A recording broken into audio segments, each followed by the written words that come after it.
शुद्धान्तुत्वं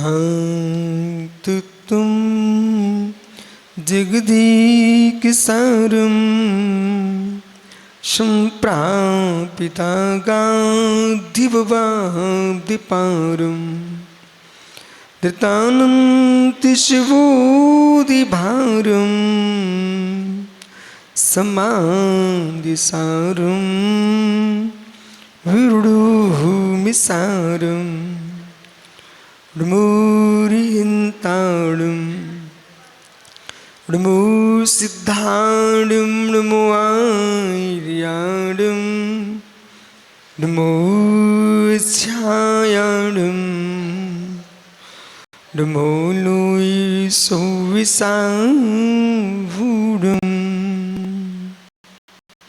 अनंत अनंत परम भगवान की एक भगवान शीतलनाथ स्वामी की एक भगवान महावीर स्वामी की परम पूज्य आचार्य भगवान कुंद कुंद स्वामी की परम पूज्य आचार्य विराग सागर मुनि महाराज की समय विश्व धर्म की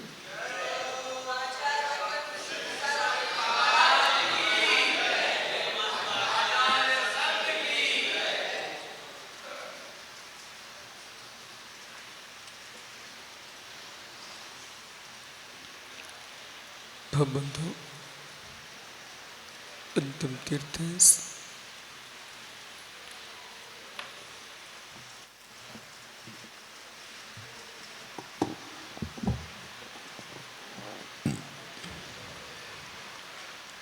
वर्धमान स्वामी के शासन में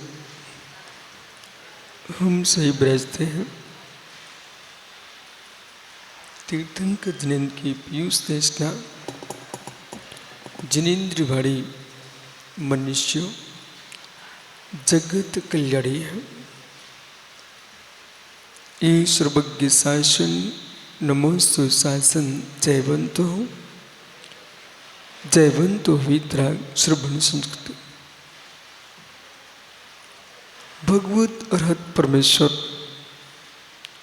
तीर्थंकर दिनेश्वर देव ने विश्व वसुंधरा को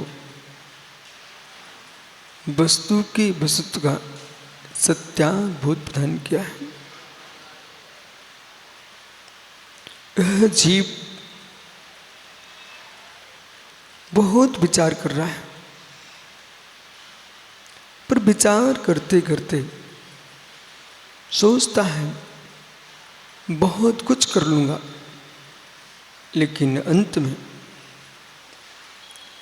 सोच की योग्यता और करने की योग्यता तो भिन्न योग्यता है। सोच की योग्यता करने की योग्यता दो भिन्न योग्यता हैं, और दोनों भिन्न योग्यताओं का जिनको ज्ञान है वे सफल होते अपने कार्य में। सोचने की योग्यता प्रचंड है और करने की योग्यता मंद है, तो आप सोच करके अपने मस्तिष्क को गर्म करके शरीर को छीन कर लोगे, बुद्धि को छीन कर लोगे, लेकिन कर नहीं पाओगे। करने की योग्यता का वीरंत्रय क्रम का क्षोभम भिन्न है और सोचने की योग्यता का वीरंत्रय क्रम का क्षोभम भिन्न है। बहुत सारे लोग सलाह देना जानते, करना नहीं जानते। वे सलाह देने का ही व्यापार करें तो सफल हो जाए, वे करने का ना करें। बहुत सारे लोग करना ही जानते हैं पर सोचना नहीं जानते। अब प्रश्न यह है कि मुनीम क्यों, सलाहकार क्यों? सलाहकार का कार्य सलाह देना है, वे कर नहीं सकते। और जो करने वाला है, आप देखो देश में कितने मजदूर हैं, वे कार्य करते दिखते हैं। कार्य करने की बुद्धि उनके पास है, पर कार्य कराने वाला इंजीनियर है, अधिकारी है। सम्राट आपको आज्ञा देने की क्षमता रखता है, परंतु राजा के भी सलाहकार होते हैं, मंत्रियों के सलाहकार होते हैं। ऐसा मत सोचना ऋषभ कि प्रधानमंत्री से देश चल रहा है, नहीं चल रहा। वो पद का बहुमान प्रभुत्व शक्ति है, पर प्रभुत्व शक्ति को शक्ति देने वाले पढ़े लिखे जवान नवयुवक सलाहकार हैं, जो कि सलाह दे रहे हैं। यदि सीए आदि सलाह ना दें, अन्य लोग सलाह ना दें, तो देश नहीं चल सकता है। इसलिए राजा के साथ मंत्री का होना अनिवार्य है। वो मंत्री जितना श्रेष्ठ होगा, राज उतना श्रेष्ठ लेगा। राजा अज्ञानी भी होगा, राजा मंद बुद्धि भी होगा, तब काम चल सकता है। मंद बुद्धि हो पर बुद्धि का शत्रु ना हो, ये अपने हृदय में नोट कर लेना। मंद बुद्धि हो, बुद्धि का शत्रु ना हो। जैसे कि आपके घर का कोई मुखिया है, मंद बुद्धि है, लेकिन बेटा बुद्धिमान है, तो बेटे का शत्रु ना बने। बुद्धिमान बेटे की सलाह लेके चलेगा तो मंद बुद्धि का भी जीवन चल जाएगा। मंद बुद्धि भी है, वो बुद्धिमान का सम्मान करना भी नहीं जानता है, उससे देश का नाश नियत है। विश्व का हित उसके हाथ में है। मंद बुद्धि अवश्य हो, लेकिन बुद्धिमानों की बुद्धि को स्वीकार करता हो। परंतु श्रेष्ठ वही है जो मंद बुद्धि भी ना हो, बुद्धिमान भी हो और बुद्धिमानों का सम्मान भी करता हो। वो संसार का सब श्रेष्ठ बुद्धिमान है।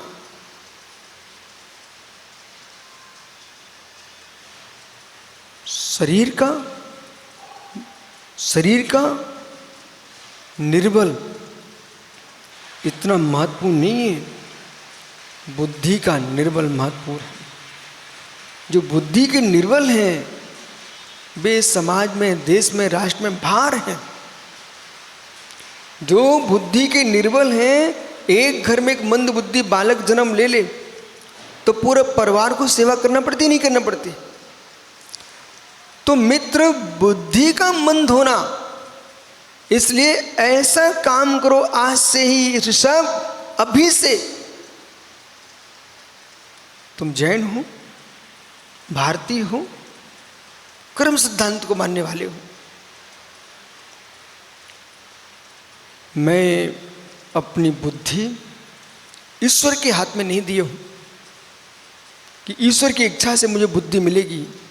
तो पता नहीं ईश्वर के पास सैकड़ों लाखों जीव हैं, करोड़ों जीव हैं, किन किन को बुद्धि बांटेंगे?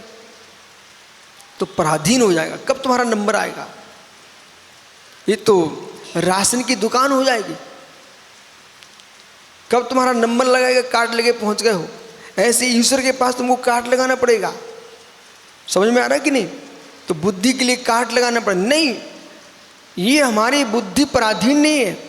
बुद्धि नष्ट करना, बुद्धि की वृद्धि करना, ये हमारे हाथ में है।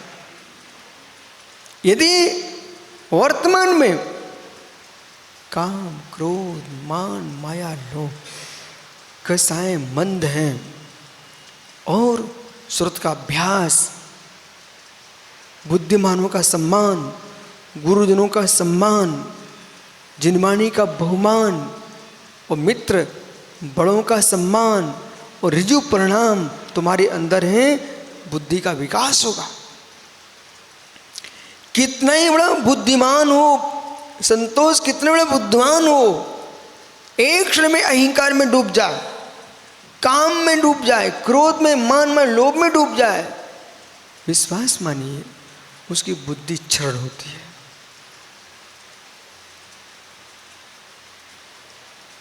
असंयम का सेवन भी संयम से करना चाहिए।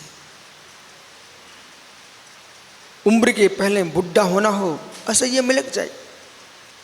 उम्र के पहले मरना हो, बुद्धि भ्रष्ट करना हो, तो बस काम विकारों में लिप्त रहो 24 घंटे, अपने आप मेरी बुद्धि नष्ट हो जाएगी। सोम धातु क्षया सर्व धातु क्षयम अस्ति।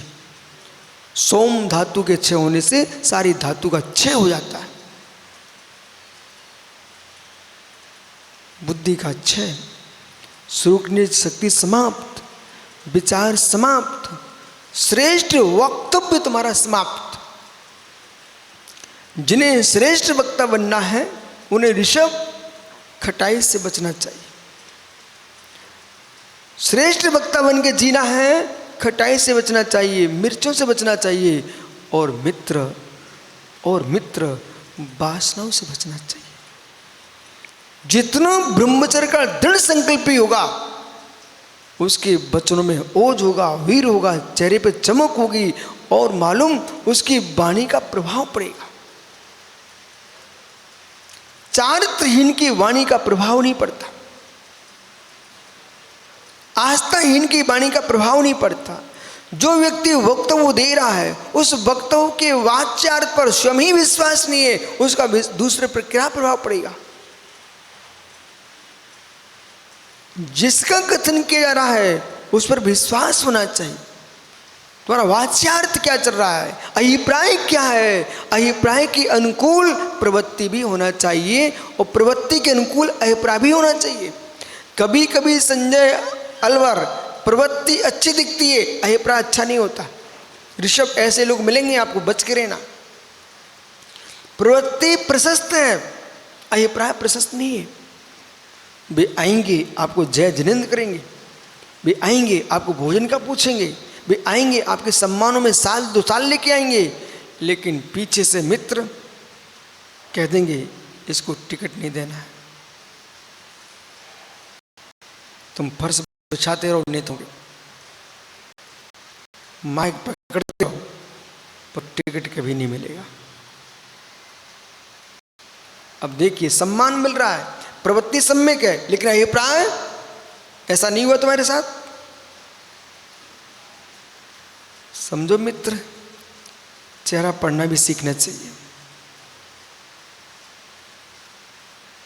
कई बार माना कि संतोष पाटिल मुनिराज बन गए, किसी नगर में गए, वहां के नगरवासी आए, हे स्वामी नमोस्तु नमोस्तु, एकदम सेवा में लग गए। और ऋषभ मालूम, इतना उन्होंने सेवा किया, इतना सेवा किया, अभिप्राय में चल रहा था यहां से जल्दी बिहार कर जाए। घबराना नहीं आप, उनके अभिप्राय में चल रहा था जल्दी बिहार कर जाए। और शाम को ही पहुंच गए। महाराज जी, कल की व्यवस्था कहाँ की करना है? मतलब वे मुनिराज आए थे मालूम, मैं चौमासा कर लूंगा यहाँ पर। और उन्होंने सुबह ही उनका विहार करा दिया। वे समझ ही नहीं पाए, बोले सेवा इतनी बड़ी चल रही थी।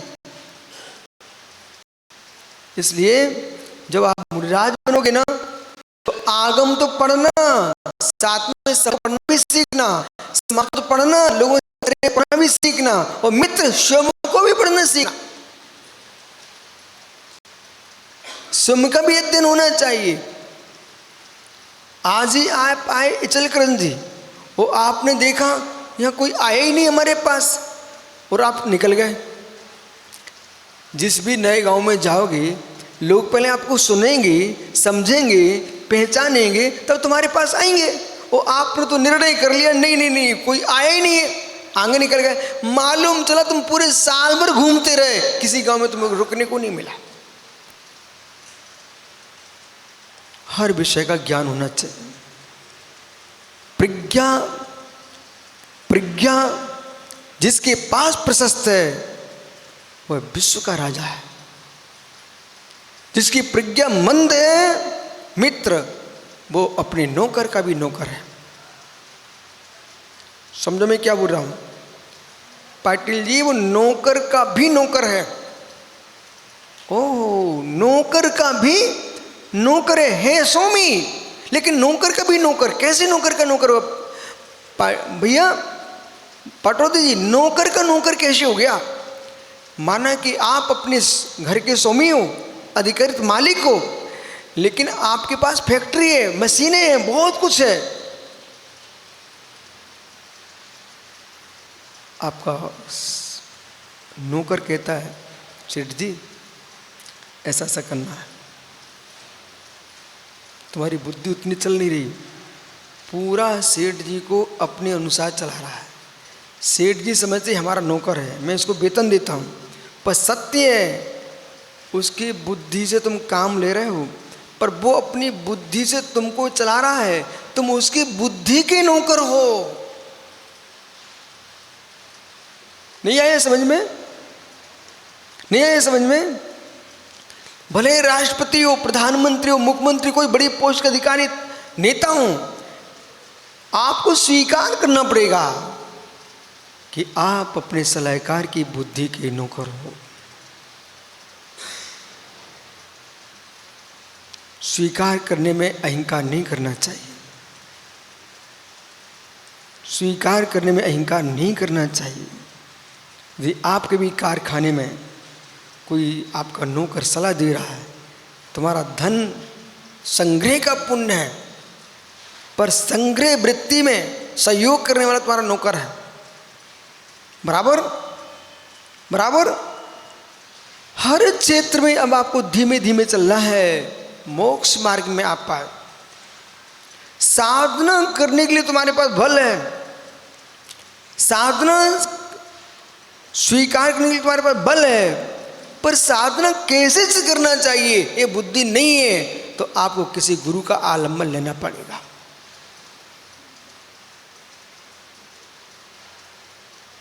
अधीनस्थ होना सीखे बिना, अधीनता स्वीकार किए बिना स्वामी बन नहीं सकते हो। स्वामी बनने की इच्छा रखते हो, अधीनता स्वीकार करो। स्वामी बनने की इच्छा रखते हो, अधीनता स्वीकार करो। मतलब स्वामी बनने की इच्छा रखते, अधीनता स्वीकार करो। यदि ऋषभ कोई गुरु न चुना होता, आज आप मंच पे खड़े नहीं हो पाते। स्कूल में पढ़ने तो गए होंगे ना, विद्यालय में गए ना, तो विद्यालय में आप सेठ पुत्र थे, फिर भी आपको अपने अध्यापक के बुद्धि की अधीनता स्वीकार करना पड़ी। अधीनस्थ आदमी स्वामी के अनुसार चलता है, बड़ा सरल होकर चलता है। बोले कैसे? पाटिल संतोष भैया, अध्यापक ने कहा ऐसे एक चूल्हा बनाइए, फिर बगल में चूल्हा बनाइए, एक डंडा डाल दीजिए, आड़ा डंडा लगा दीजिए, फिर एक डंडा लगा दो, बेटा क्या बना? आ। जैसा अध्यापक कहता का वैसा करता गया छात्र, उसमें अधीनता स्वीकार की, आज तुम प्रभु बन गए, ग्रंथों को बांच रहे हो। लेकिन भाषा बदल जाती है, अधीनता शब्द का प्रयोग ना करके गुरु की विनय शब्द का प्रयोग कर दिया, पर सत्य है वो विनय अधीनता ही थी।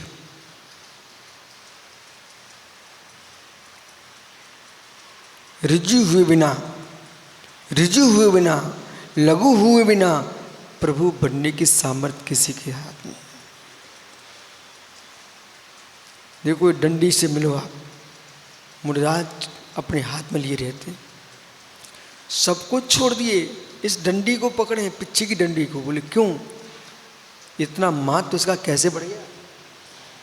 इसने अधीनता स्वीकार की ना, डंडी ने मुड़ गई, ऋजु हो गई और मुड़ करके पिच्छी में लग गई। सो आज जो मुनि के लिए लोग तरसते हैं, पूछो एचलकरंजी के श्रावकों से, हे स्वामी मेरे घर पधारो, मेरे घर में भी चरण पड़ जाए, मेरा घर चौका पवित्र हो जाए।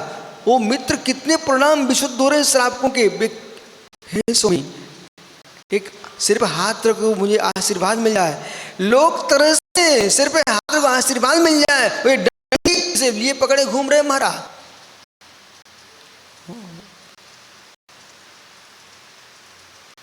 जो ऋजु होता है, जो ऋजु होता है, कोमल होता है, मुड़ना जानता है, उसे सब स्वीकार कर लेते हैं। सब रीति सिखा रहा हूं, मुड़ना जानता है, सब स्वीकार कर लेते हैं। यदि लकड़ी मुड़ती ना तो विश्वास रखो मैं डंडा लिए नहीं घूमता। कोई दिगंबर मुनि डंडा लिए घूमता क्या?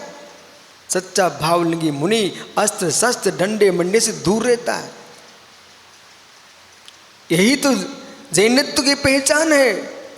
अस्त्र नहीं, शस्त्र नहीं, तलवार नहीं, भाला नहीं, बंदूक नहीं, कुछ नहीं, मात्र ऋजु कोमल मयूर के पंख हैं। जैसा मयूर का पंख है ऐसा मुनि का परिणाम है, वही तो भविष्य का भगवान है।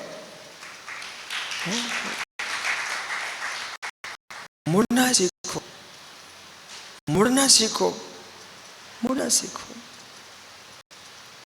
एक नदी की धार, पाटोदे जी हे मित्र, एक नदी की धार कितने क्षेत्रों से मुड़ती है। मध्य प्रदेश से, अमरकंटक से निकल रही है नर्मदा, मुड़ते मुड़ते सागर में पहुंच गई, सागर बन गई।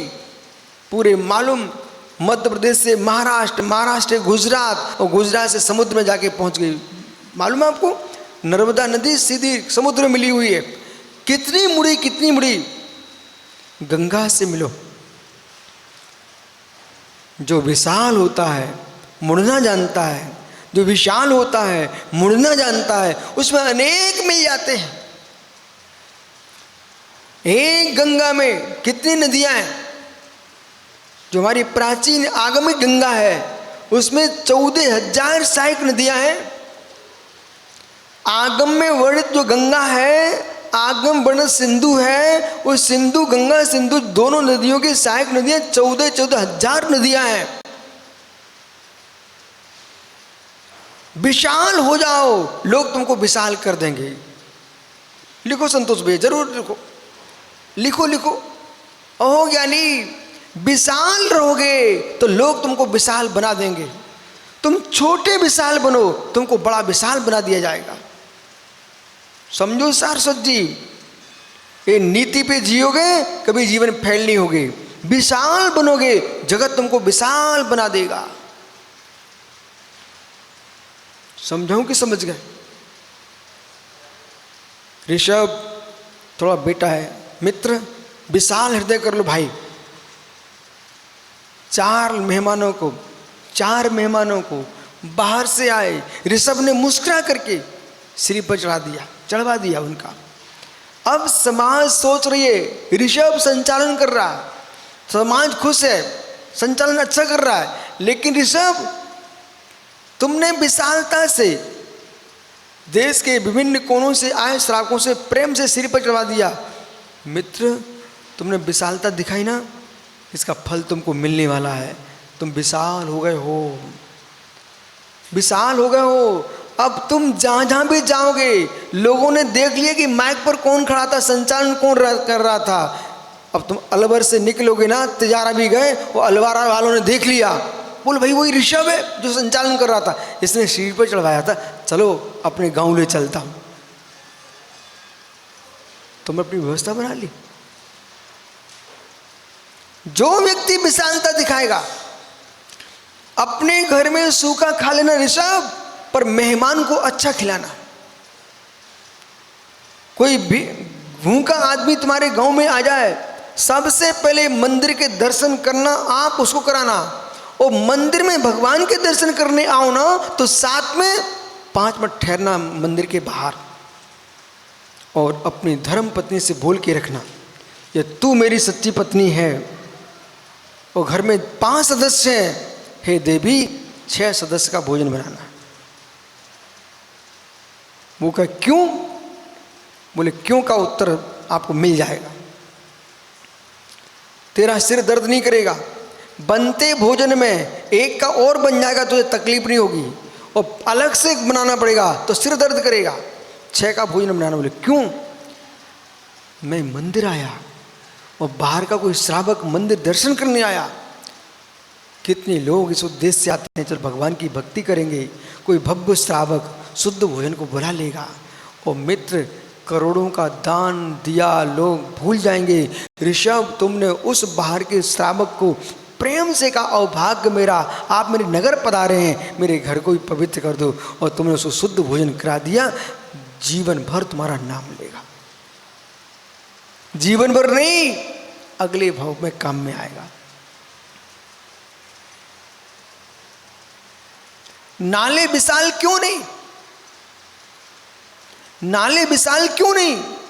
उनके बहने का स्थान छोटा है, सो उनमें नालों में कुछ कोई नहीं मिलता।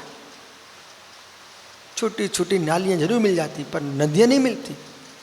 पर उन नालों को भी नदियां स्थान देती हैं, और समुद्र बड़ी बड़ी नदियों नालों सबको स्थान देता है। इसलिए समुद्र विशाल होता है, इसलिए बेही राजा विशाल है, बेही महाराज विशाल है, बेही साधु विशाल है। जो सबको स्थान देते हैं उन्हें जगत विशाल कर लेता है।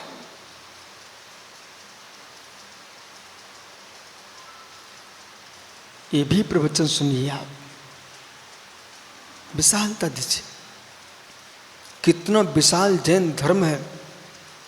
जब ध्यान की व्याख्या किए, आत्मा के ध्यान की व्याख्या किए, लेकिन कहीं लोग ये सोचे आत्मा का ध्यान करेंगे तभी मोक्ष मिलेगा। संकल्प सागर ऐसा नहीं है। आगम ने 6 द्रव्यों को ध्येय बनाया। बोलो सारस्वत जी, 6 द्रव्य ध्येय, 6 द्रव्य ध्येय। जहां चित्त लग जाए तुम्हारा वही ध्यान है। जहां चित्त लगे तुम्हारा वही ध्यान है। और जैसे चित्त लगा, धर्म द्रव्य का भी ध्यान कर सकते हो, अधर्म द्रव्य का भी ध्यान कर सकते हो, आकाश काल पुद्गल का भी ध्यान कर सकते हो, जीव द्रव्य का भी ध्यान कर सकते हो, पंच परमेश्वरी का ध्यान कर सकते हो। हे ज्ञानी समझिए, माना कि ऋषभ तुम ध्यान करना नहीं जानते, माना कि ध्यान करना नहीं जानते, पर 1 मिनट में ध्यान करना सीख जाओगे। किसे जानते हैं बताइए आप? ध्यान करना आप नहीं जानते हो, आप किसे जानते हैं बताइए मुझे। बहुत जान लिया, चलो भगवान को जानते हो, कोई बात नहीं, जानते हो ना। ऐसा करो, तुम भगवान को ही देखते रहो।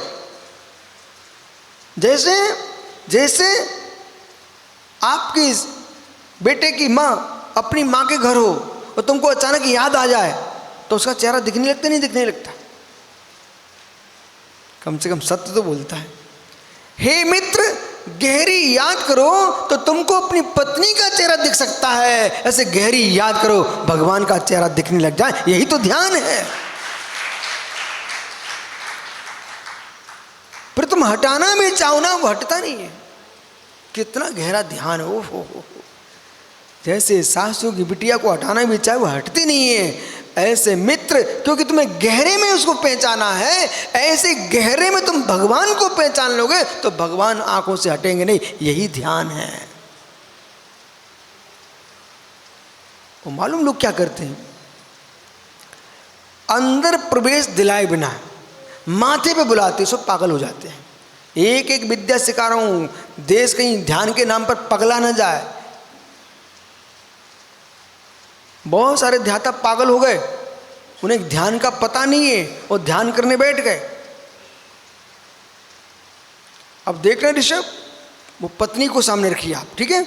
देखना ऋषभ, यदि पत्नी से झगड़ा हो जाए, ठीक है, और तुम उसको बिल्कुल चाहते ही नहीं हो, फिर भी लोग व्यवहार में तुम एक दिन अनुभव कर रहे हैं, मैं देखूं मेरी पत्नी का चेहरा दिख जाए, देखूं दिख जाए, नहीं आएगा। नहीं आ रहा। बोले क्यों नहीं आ रहा है? क्योंकि गहरे श्रद्धा समाप्त हो चुकी है। श्रद्धा होगी, बिना बुलाए चेहरा आएगा। ऐसे जो लोग समझते नहीं है, हम भगवान को स्थापित करना चाहते हैं, वो लगे दिमाग को बिल्कुल ये हटाओ, बिल्कुल भगवान आना चाहिए। अब ये नसें तन गई, तंतु कमजोर थे और इतना आपने उसमें ताकत लगा दी, शक्ति लगा दी, पूरा वीर झोंक दिया, नसें फट गई। अब पागल हो गया। दोष किसको दे रहे हो? ध्यान को। दोष किसको दे रहे हो? मंत्र जाप को। दोष किसको दे रहे हो? भगवान को। अरे भाई, गाड़ी चलाने के लिए भी देश में गाड़ियां घूमती रहती हैं। जिनको ड्राइविंग सीखना हो, चालक बनना हो, तो आप सीख सकते हो। होती नहीं गाड़ियाँ स्वतंत्र, लोग चलाना सिखाते कि नहीं सिखाते? गाड़ी चलाना सिखाते हैं। जब गाड़ी सीखने के लिए तुम्हें दूसरा गुरु चुनना पड़ता है, भगवान बनने के लिए बिना गुरु बने तुम कैसे भगवान के बनने बैठ गए हो?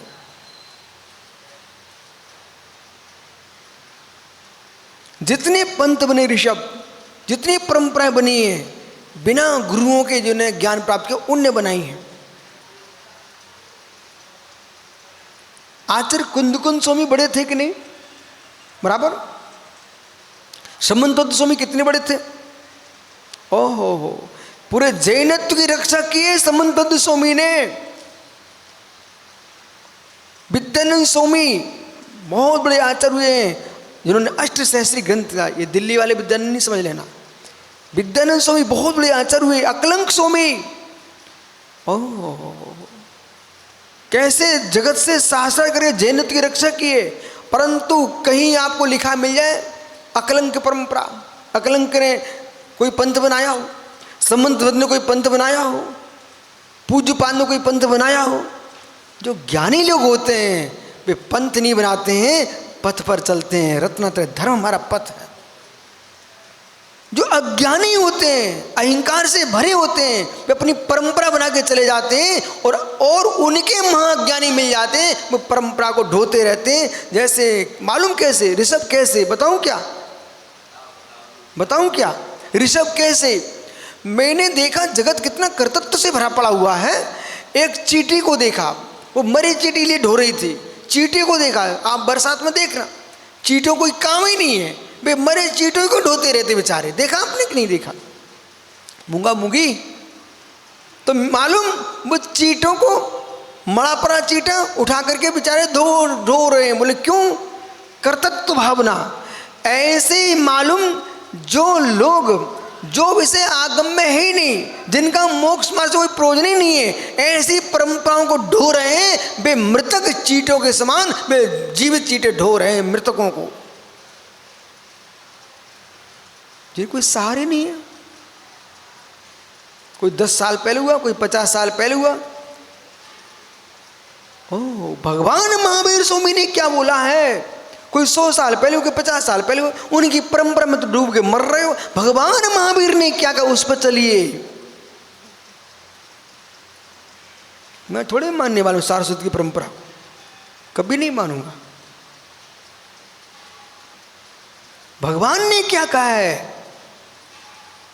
मैं गुरुजनों को मानता हूं, परंपरा में डूब करके अपनी विशुद्धि का नाश नहीं करता। हो क्या नहीं देखा रे सब तुमने चींटे को? क्या करता है? मरे चींटों को लिए घूमता रहता, देखा आपने? ओहो, हे मित्र, जो मरी मराई परंपराएं उन्हें ऋषभ तुम नहीं ढोगे। आज से आपको ये देखना है, तीर्थंकर महावीर ने जो कहा है वो ध्रुव सत्य है। इसलिए सुरासुर मनसिन धोई घाई कंबलम पड़मामी बड्डमानम धम्मस्य तीर्थम कत्तारम। हे प्रभु, आपने घाती कर्म को नष्ट किया है, कर्मों को धो डाला। ऐसे हे वर्धमान स्वामी,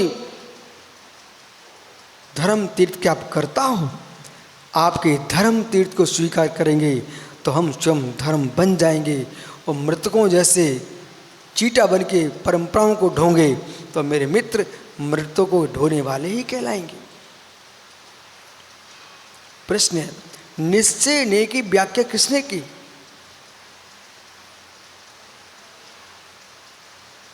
ऋषभ, 7 दिन में तुम पंडित बन चुके हो, ध्यान रखना। किसी भी व्यक्ति की बातों में नहीं आएंगे आज से। निश्चय ने की व्याख्या किसने की? भगवान ने किए।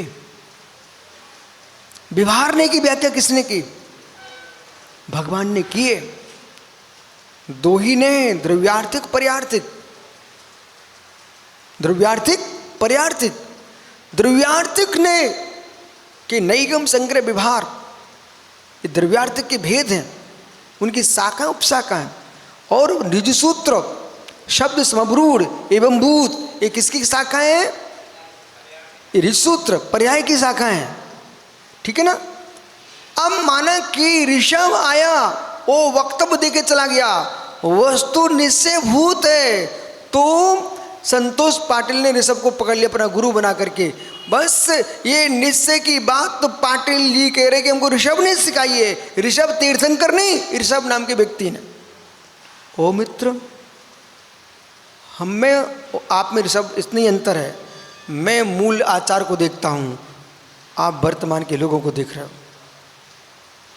तीर्थंकर को देखिए, ये भगवान तीर्थंकर ऋषभ देव से लेकर महावीर पर्यंत, और इन 24 होने नहीं, अनंत अनंत 24 होनी है, उन सभी 24 ने द्रव्यार्थिक पर्यार्थिक दो नए की व्याख्या की है। जो द्रव्य की प्रधानता से कहते हैं जीव है ऋषभ, जीव है ऋषभ, ये द्रव्यार्थिक नय हो गया। मनुष्य ऋषभ, ये पर्यार्थिक नय हो गया। समझ में आ गया? अभेद का कथन करता है द्रव्यार्थिक नय, और भेद का कथन करता है पर्यार्थिक नय। व्यवहार भेद को देखता है और निश्चय अभेद को देखता है।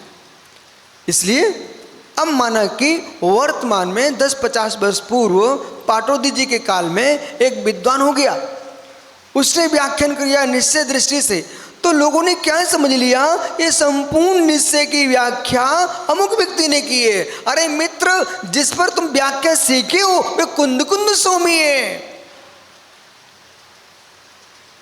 ओहो, कुंद कुंद स्वामी से मिलो। तो उन्होंने कह दिया, सुनिए ना, कुंद कुंद स्वामी से मिलो, भगवान आप कहिए कि ये सब आपने बताया है। यदि कुंद कुंद स्वामी अपने मन से बताते तो विश्वासवान ऋषभ, मैं कुंद कुंद की बात भी नहीं मानता। आचार्य कुंद कुंद स्वामी ऋषभ ऐसा बोलते, मैं अपनी बुद्धि से कह रहा हूं, तो मैं कुंद कुंद की बात को मानने वाला नहीं। क्यों? बुद्धि वालों की बात नहीं मानते हम, बुद्धि से रहित सर्वज्ञ की बात मानता। बुद्धि वाले परिवर्तनशील है, बुद्धि शोषम है। इधर देखो मित्र, मेरी तरफ, मेरे हाथों में कितनी रेखाएं दिख रही हैं आपको? दिख रही क्या? ईमानदारी से बोलना, गड़बड़ नहीं करना। मैं आप शब्द जाल मत फैलाइए, आप तो ये बताइए दिख रही क्या? बस अब सही बोला है, दिख रही क्या? बहुत अच्छी बात है। द्विवेश खड़े हो जाओ। इनको ऋषभ भैया को मेरे हाथों की रेखा नहीं दिख रही ना, तो नहीं है ना, नहीं है ना। अहो आंखों के देखने वालों, तुम्हारी बातें इसलिए प्रमाणित नहीं है, तुम देख नहीं पाते हो और मना करना प्रारंभ कर देते हो। रहस्य पकड़िए ऋषभ, देख नहीं पाते हो, मना करना प्रारंभ कर देते हो। अरे तुमको नहीं दिख रही है इसका मतलब हाथ से देखा का अभाव नहीं है। बस ऐसे बहुत सारे लोग हुए देश में जो जानते नहीं थे स्वयं, वो उस वस्तु का निषेध कर बैठे।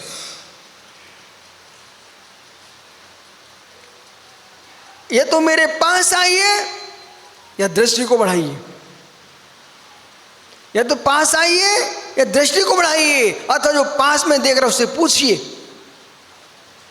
क्या गजब! 3 प्रश्न रखे आपके सामने। अपनी दृष्टि बढ़ाइए, यदि वो नहीं है तुम्हारे पास तो पास आइए, पास आने की सामर्थ्य नहीं है तो जो हमारे पास में है उससे पूछिए कि रेखा है कि नहीं। या तो केवल ज्ञान प्राप्त कीजिए या केवली के पास जाइए, और केवली के पास नहीं जा पा रहे हो तो जो केवली के पास गर्दन है उनसे पूछिए, आचार्यों से पूछिए। इसलिए 3 गुरु हमारे पास हैं। क्या ऋषभ पढ़ो, अब तो तू ज्ञानी हो ही गया है ना। अब जो स्वाध्याय का अलग की इच्छा हो गई, अब जो समय तुम मेरे पास देते थे, अब ये समय तुम जिनवाणी के स्वाध्याय में देना है। और जिनालय में आप लोग बैठ गए, ये सब पाटोदी बाकलीवाल जितने बैठे यहाँ पर, पाटिल जी, सब मंदिर में स्वाध्याय करो। एक गद्दी लगाओ और गद्दी लगा करके ग्रंथ प्रारंभ करो। फिर जब ग्रंथ पढ़ोगे ना तो मित्र बाबा वाक्य प्रमाण समाप्त हो जाएंगे। आगम क्या कहता है और लोग क्या बोल के चले जाते हैं, आपको सत्य का बोध होने लग जाएगा। आइए ऋषभ, 3 गुरु हमारे पास हैं, मात्र 3 ही गुरु हैं। बोले 3 ही गुरु हैं? हाँ, मात्र 3 गुरु हैं। बोली महाराज जी क्या बोल रहे हैं? हाँ, जो बोल रहा हूँ प्रमाण सहित बोल रहा हूँ। मात्र 3 ही गुरु हैं जो वक्ता है। पाटोदी क्या सोच रहे हो? आप चिंता मत करना, मैं तुम्हारे भाई को भ्रम में नहीं डाल रहा हूँ। मात्र 3 ही गुरु हैं। बोले 3 गुरु हैं? हाँ हाँ 3 ही गुरु हैं। जो तीर्थ के चलाने वाले हैं, वे 3 ही गुरु हैं मात्र। आइए, मूल ग्रंथकर्ता सर्वज्ञ देवा प्रथम गुरु। सर्वज्ञ पहले गुरु कौन है? सर्वज्ञ तीर्थंकर सर्वज्ञ। उत्तर ग्रंथकर्ता गणधर देवा। दूसरे गुरु कौन है? गणधर परमेष्ठी। समझते जाना, 3 ही गुरु हैं। पर उत्तर ग्रंथकर्ता आचार्य देवा। और तीसरा गुरु कौन है? आचार्य। पहले गुरु सर्वज्ञ तीर्थंकर, वे जितने हैं सब हमारे गुरु। दूसरे गुरु गणधर परमेष्ठी, वे जितने गणधर हैं सब हमारे गुरु। तीसरे पर गुरु आचार्य परमेष्ठी, जितने आचार्य हमारे गुरु। मित्र, हमारे जिनागम में ये 3 गुरुओं को कर्ता स्वीकार किया है। तदनुसार उनके वचन के अनुसार जो भी कथन करेंगे वो प्रमाण है, पर उनके वचन का अनुसार होना चाहिए। तीर्थंकर, गणधर और आचार्य प्राचीन आचार्यों के अनुसार वर्तमान का बच्चा भी कथन करेगा, विशुद्ध सागर स्वीकार करेंगे। और आगम प्राचीन आचार्य अनुसार कोई आचार भी बोलेगा तब भी स्वीकार नहीं करूंगा। वो क्या है? ये सब दादी माँ घर में रहे ना, दादी माँ घर में रहे ना, तो बच्चे बिगड़ नहीं पाते। और जिनके घर में दादी माँ नहीं है, दादा नहीं है, वो माता पिता करें सर्विस, सो माँ गई अलग नौकरी करवे, पिता गए अलग नौकरी करवे, बच्चे फुर्सा करो मनमानी, बिगड़ गए बच्चा। बच्चों को बिगाड़ना हो या तो माता पिता समय ना दे या मामा घर भेज दें। मामा घर भेजो, अच्छे बिगड़ जाएंगे। हो क्यों हंसे? क्यों? सही नहीं कह रहा हूँ? मामा मिठाई खिलाएंगे, डांटेंगे ही नहीं, बच्चा बिगड़ेंगे। इसलिए बच्चों को ज़्यादा मामा घर नहीं छोड़ना चाहिए, थोड़ा छोड़ो, 2-4 दिन को बस वापस आओ। ऐसे ही जिसके घर में दादी माँ है, दादा है, वो निगरानी रखता बच्चों पर, दुलार भी देता है, संभालता भी है। ऐसे जो वक्ता स्वच्छंद होके बोलते हैं, वे पंथ परंपरा फैला के चले जाते हैं। जो माँ दादी माँ, हमारी जिनमानी माँ को सामने रख के बोलते हैं, वे संभल के जीते हैं। सामने माँ है हमारी। से जब भी यहाँ पर कोई साधु संत महात्मा पधारे, सबसे पहले ऋषभ सिर पर जिनमानी लेके आना अलमारी से, और सामने विराजमान करना और यूं कहना, हे स्वामी, हे माता जी, हे महाराज जी, भगवान महावीर ने क्या कहा है हमें खोल के बता दो, वो ही सुनना है। बाकी दुनिया के राग देश तो हम रचे पचे हैं ही, वो मत सिखाओ। लड़ना भिड़ना हम जानते हैं, जन्म से स्वभाव ही हमारा जीव का। राग देश सीखने जाओगे कहीं तो जानते कि नहीं जानते हो, तो कहना, हे गुरुदेव, आपके श्री चरणों में ऋषभ देख रहा है कि नहीं देख रहा? द्वेष कहाँ हूं? जब ग्रीष्म काल की तपन उत्तर भारत में गए आप, यहां तो मुझे पता ही नहीं चल रहा गर्मी का मौसम चल रहा है कि नहीं चल रहा है। जब आप लोग बोलते बहुत गर्मी है तो मुझे हंसी आती है। बोले यहां कोई गर्मी है नहीं है अभी। दिल्ली का पता करो कितना पारा जा रहा है। ओहो, उधर ग्वालियर का पता करो कितना पारा जा रहा है, उसे कहते गर्मी। पाटोद जी, एक गर्मी मैंने देखी वहाँ की, भिंड ग्वालियर की। एक चिड़िया बैठी थी डाल पर, इतनी गर्मी, वो बेचारी चिड़िया हाँफते नीचे जमीन पर गिर गई, इतना पारा चढ़ गया। लू चलती लू, भमर उठते भमर, यहाँ तो कुछ भी नहीं दिखाई दे रहा। ओ ठंडी, जम जाओगे। आओ मित्र,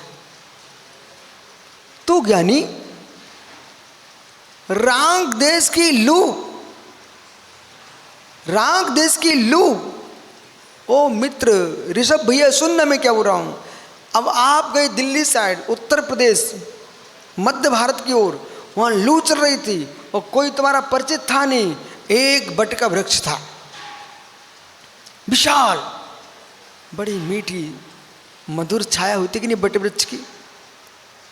और ऋषभ ने क्या किया, पाटिल जी वो बट वृक्ष के नीचे का जाके बैठ गया। क्यों बैठा? छाया मिलेगी। ओ मित्र, जैसे ही बट के नीचे बैठा वहां से अंगारे गिरने लगे, अग्नि के अंगारे टपके। ये क्या बोलेगा भाई?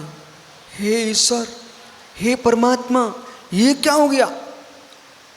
धूप से बचने के लिए मैं बट की छाया में आया हूं वृक्ष की, वो बट का वृक्ष ही अंगारे टपकाएगा, अब मेरा जीवन कहां होगा? ऐसे इस कलयुग में मेरे मित्र नये नये तीर्थंकर जैसे महा शीत ग्रह जिनमें जाके हम शांति से बैठ सके। ये आचार्य मुनि आर्काश, ये चतुर्वेद संघ है, यही पंचम काल का बट वृक्ष है। इसकी छाया में जाके बैठते हैं जिससे मुझे शांति मिले। यदि यहीं पंथ और परंपराओं के अंगारे गिरने लगे, मैं शांति कहाँ लेने जाऊंगा? ये प्रवचन भी समझो ऋषभ, मेरे अंदर के आंसू भी समझो। मैंने बहुत कुछ देखा है इस 35 वर्ष में।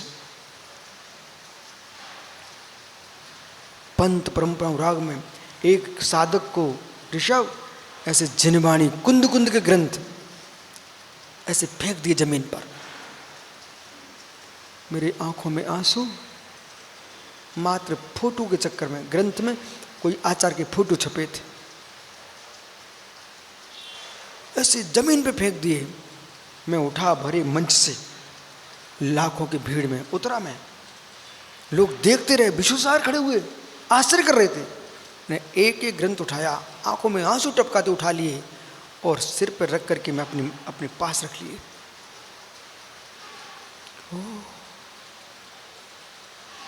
उनकी ये क्या?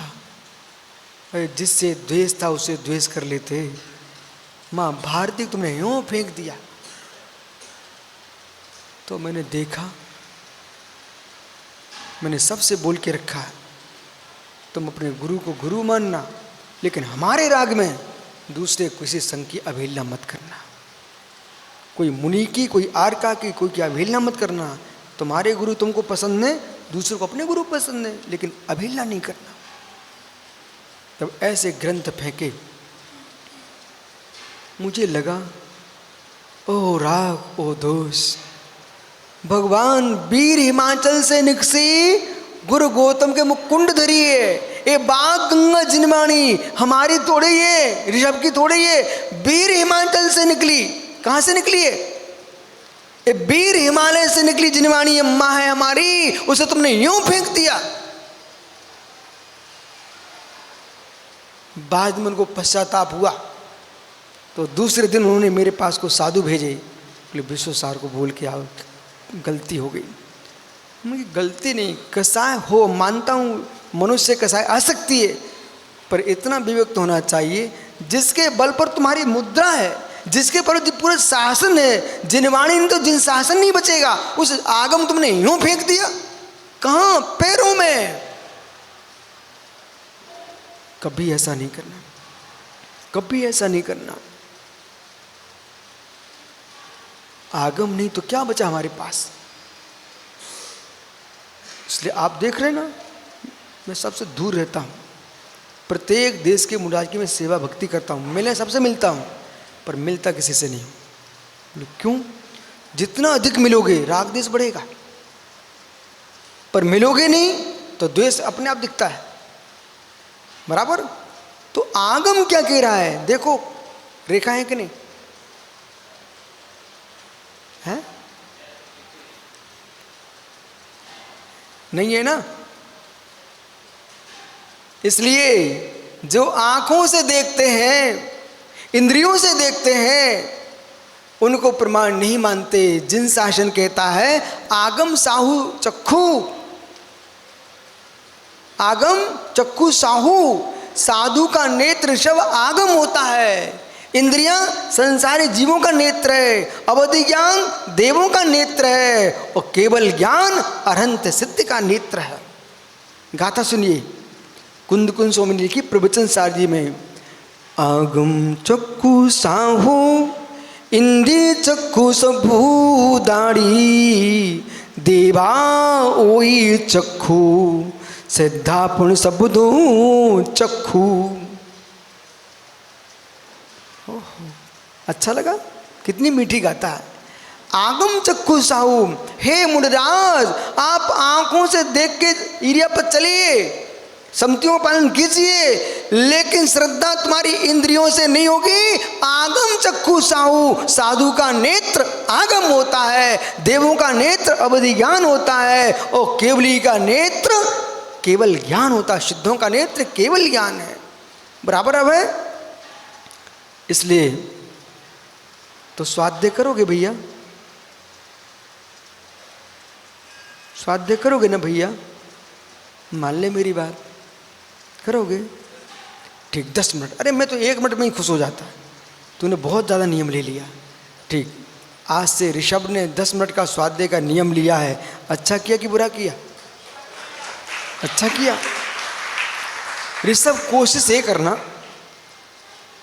घर में भी कर सकते हो, कोई टेंशन नहीं लेना, लेकिन कोशिश ये करना कि मंदिर में गद्दी लगा के करना, 10 मिनट मात्र। ऐसा समय नियत कर लेना, उसमें अबलू बबलू जे सब बैठे, अध्यक्ष पुत्र जे जितने धोती दुपट्टा वाले हैं सबको तुम फोन कर देना।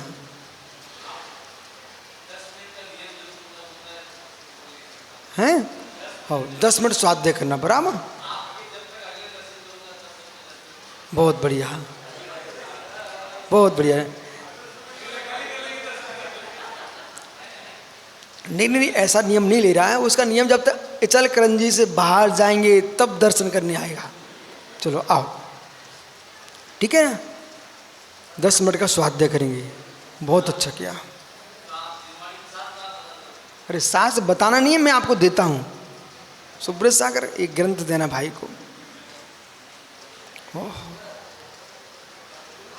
हाँ, बस मैं अभी तुमको बहुत सरल ग्रंथ दिलाता हूँ, एक एक अक्षर समझ में आएगा, ठीक है? अब बताओ, ऋषभ ने जो नियम लिया है वो आप लोग ले सकते क्या? भाई खड़ा हो जा। अलग से कहेंगे तुमको, ओ अध्यक्ष पुत्र। बहुत अच्छा, ये वासना की सफलता। मित्र, ये सब 10 मिनट स्वाध्याय करेंगे। अरे किशनगंज, किशनगढ़, अरे आप समझो करते हो ना, फिर भी खड़े हुए क्यों? ये सब देखे कि वृद्ध लोग भी कर रहे हैं। ओहो, माताओं 1 मिनट का स्वाध्याय कर सकते हैं दिन में? बहुत बढ़िया, सब तुम सांस लेना सुब्रत सागर से, ठीक है? देखो ये आपने क्या किया, गुरु दक्षिणा दी, गुरु दक्षिणा, वासना की गुरु दक्षिणा। तुम सब स्वाध्याय करोगे ना, अब क्या होगा, इससे लाभ क्या होगा? इससे ये लाभ होगा, जो जिनवाणी अलमारी में रखी थी वे जिनवाणी तुम्हारे हृदय में विराजमान हो जाएंगी। बहुत अच्छा हुआ, आनंद आ गया। मालूम, तुम्हारे बुजुर्ग आचार्य शांतिसार, कुंद कुंद, बड़े बड़े आचार्य धुरंधर सब ऊपर स्वर्ग में देख रहे हैं कि चल करंजी में क्या हो रहा है। बोले कुछ नहीं गुरुजी, आपने ताम्र पद पर उत्तीर्ण किया, आपने वहाँ रख दो बेटा, ताम्र पर उत्कीर्ण किया, कागजों पर विराजमान किए, ताड़पत्रों पर विराजमान किया। उन ग्रंथों को हम इन सब के हृदय की अलमारी में विराजमान करवा रहे हैं। बैठ जाओ, अभी दिलाते हैं। पाटिल, 10 मिनट कर लिया ना? बहुत चांगला, फार चांगला। बसा। तो भाई ऋषभ तुमको किसने बिठाया? हाथ ने तो स्वाध्याय का नियम दिला दिया। रेखा दिख रही क्या? नहीं दिख रही ना? नहीं है ना? है। हुआ क्या है, सांख्य, मीमांसक, नैयायिक, वैशेषिक, चारवाक, जैमिनी, प्रभाकर, बौद्ध, जैन, अनेक दर्शन भारत में हुए। भारतीय दर्शन, यहूदी, पारसी, इस्लाम, ये तो भारत के बाहर के हैं। मैंने भारतीय दर्शनों के नाम लिए आपको। ये भारतीय दर्शनों में ये सब ने दर्शन बना कैसे? किसी ने दूर से देखा इसमें भाग्य रेखा दिख रही है, किसी ने देखा आयु रेखा दिख रही है, बड़ी मोटी मोटी दिख रही है, तो बोले इतनी 2-3 रेखा हैं। जैसा देखा वैसा दर्शन, जैसा देखा वैसा दर्शन। जो नज़दीक आएगा तो उसने क्या देखा, इसमें तो बहुत सारी रेखाएं। अब कर लक्षण जो का अभ्यास होगा, जो सामुद्रिक ग्रंथ का ज्ञाता होगा, उनका फल भी देख लेगा। पर जिसे नहीं ज्ञान, वो तो ये देखता है ऐसे कटा पिटा रखा, हाथ में रेखा ही रेखा है। इसी प्रकार से जिसको जिसका ज्ञान है तो पास में जाना पड़ता है, तब ज्ञान होता है। जब तक पास में नहीं, ऋषभ में तुझे जानते ही नहीं था, पर जब पास में आया, भाई तू कितना बड़ा मुनि भक्त निकला। समझ रहे कि नहीं? आप, मैं नहीं आया जब तक इचलकरंजी में, तब तक तुमने भी सोचा होगा अरे कोई महाराज जी विश्वेश सागर, पता नहीं कैसे होंगे, डांटेंगे, फटकारेंगे, क्या करेंगे। जब पास में आए तो तुम तो ऐसे हो गए जैसे तुम्हारे घर के हो। वस्तु के पास में जाना चाहिए। सुना सुनाया कभी निर्णय नहीं जीवन में। सुनाने वाले राग से भरे भी हो सकते हैं, सुनाने वाले देश से ही भरे हो सकते हैं। रागी देशियों की बात सुन करके निर्णय नहीं लेना है, हमको पास में जाके निर्णय करना है। कितनी बड़ी भूल हो जाती कि नहीं हो जाती? हो जाती कि नहीं हो जाती बबलू? होती कि नहीं होती? इसलिए मित्र, दूसरे की बातों में आते तुम्हारी शादी नहीं हो पाती, मैं पक्का बोल रहा हूं। लड़के के घर वालों के भी शत्रु होते हैं और बिटिया वालों के भी शत्रु होते हैं। ऋतिक सुन रहा कि नहीं? तो भाई बालम बोल देते हैं, बोले भैया लड़का तो बहुत बेकार है, तुम कहाँ तुम अपनी बिटिया दे रहे हो, इधर बोल के चला गया। वो कुछ ऐसे मिलेंगे, भैया तुम्हारा सोने से लड़का है, हीरा जैसे चमक रहा है, कहाँ तुम कालू कलीटी शादी कर रहे हो, वो तो लड़की तो बेकार है। मालूम चला 2 परिवार 2 जीवों का रिश्ता तोड़ दिया। किसने? कहने वाले ने। ऐसे मित्र संसार है। हर दर्शन वाला दूसरे दर्शन को गाली देता है, परंतु जब तक पास में नहीं जाएंगे तब तक ज्ञान कैसे होगा? इसलिए दर्शन की नहीं सुनना चाहिए, दर्शन करना चाहिए। जो सुना रहे हैं जैन दर्शन के बारे में, उनकी नहीं सुनना विश्व को।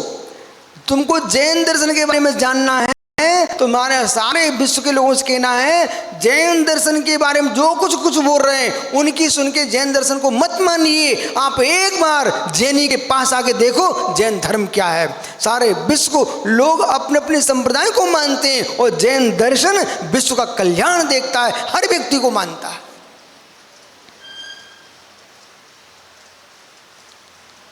क्या हुआ बालक? रेखा दिख रही है?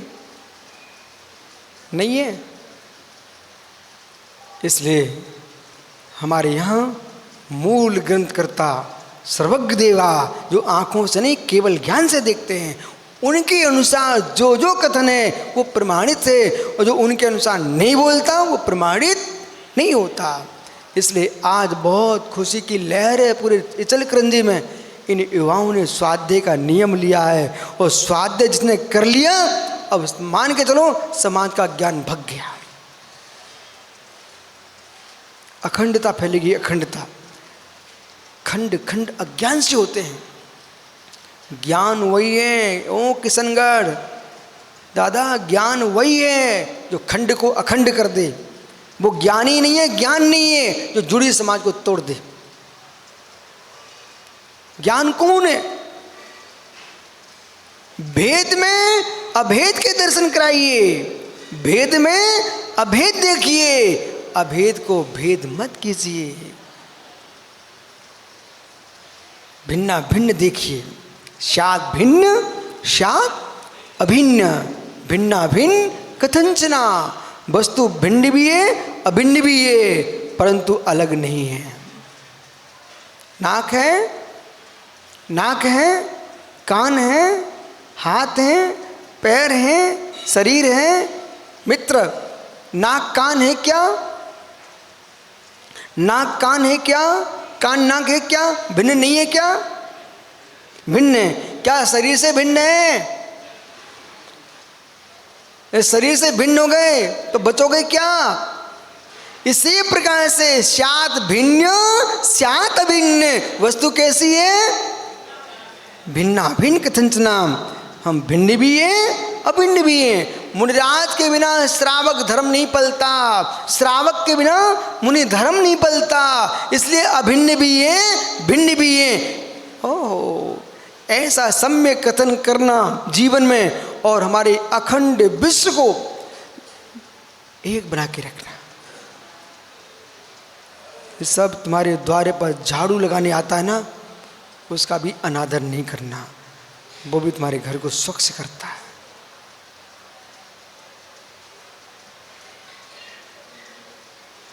बैठ जाओ, क्या है? नहीं मन करे तो फिर चलो हमारे साथ। घर जाओगे क्या? क्या करोगे वहां? कुछ नहीं रखा बेटा। महावीर स्वामी भी अकेले ही थे। ये मत सोचना कि मेरे सोने चांदी की दुकान कौन देखेगा। भगवान महावीर के तो जन्म से हीरे मोती बरसे थे बेटा, रत्नों की वर्षा हुई थी। तत्काल में वैशाली जैसा वैभव कहीं भी नहीं था। राजकुमार थे, राजकुमार। उनकी मतारी ने वो समझाया, बेटा इस राज्य को कौन देखेगा। पर वैशाली वर्धमान चल दिए राज छोड़ करके। बोले किसका सोना किसका चांदी, ये ज्ञान का भाव मेरा है, इसलिए कहीं नहीं जाना।